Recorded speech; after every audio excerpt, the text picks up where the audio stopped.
Bava Metzia DAF YOMI, sponsored L'Refuah Shalema for Elisha ben Devora. The Gemara continues to differentiate our Mishnah from similar cases. The next case is called Mana Shlishi. Two people deposit money with a third party.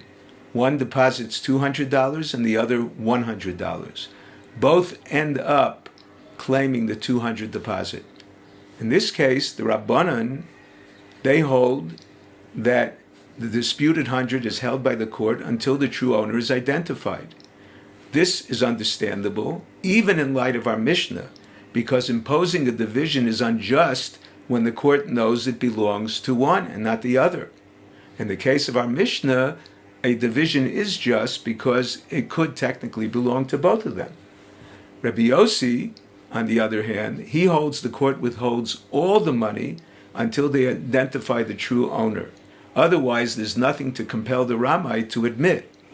If in a case where it belongs to both, Rabbi Yossi holds withhold the money from the rightful owners, certainly in our case where the garment may belong to one of them, he would hold that the money should be withheld. The Gemara resolves this in two ways.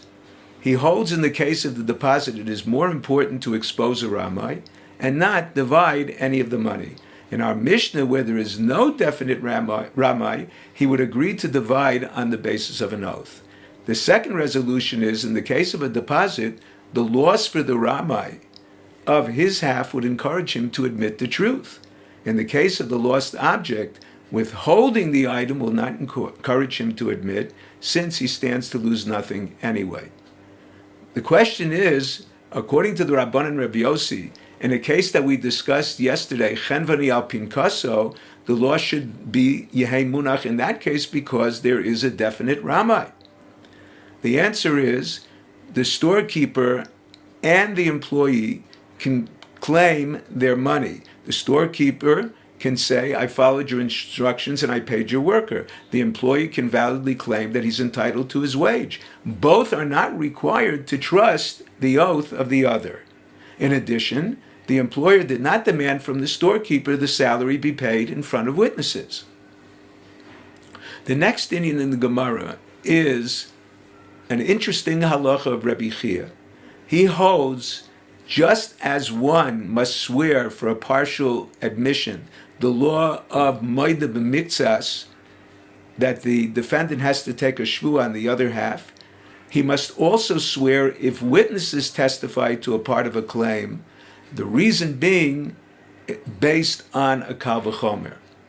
Now, although the basis of an oath for a partial admission is that he did not deny fully the plaintiff's claim, and in the case where witnesses testified to part of the claim, he did deny fully, Rabbi Chia holds, based on a kal v'chomer, he swears on, the defendant swears on the second half.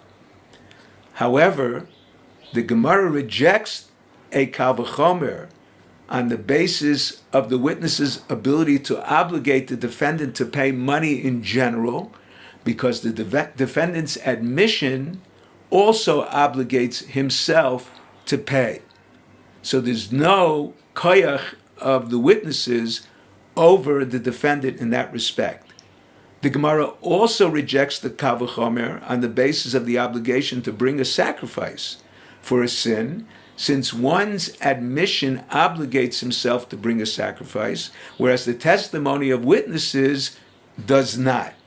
And therefore, in that respect, an admission is greater than witnesses, unless the Gemara suggests that maybe Rabbi Chia holds like Rabbi Meir.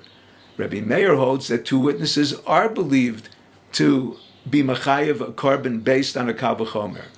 What's the kal v'chomer? If for a capital crime they are believed to have the defendant killed, the witnesses are certainly believed to override the defendant's denial for a sin that would obligate him to bring a korban.